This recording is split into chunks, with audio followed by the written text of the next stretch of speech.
வணக்கம். திருக்குறள் பொருட்பால் நட்பியல் அதிகாரம் 83 கூடா நட்பு. குறள் எண் 823.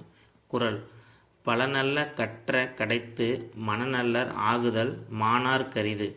விளக்கம்: அரிய நூல்கள் பலவற்றை கற்றிருந்த போதிலும் பகை உணர்வு படைத்தோர் மனம் திருந்தி நடப்பதென்பது அரிதான காரியமாகும்.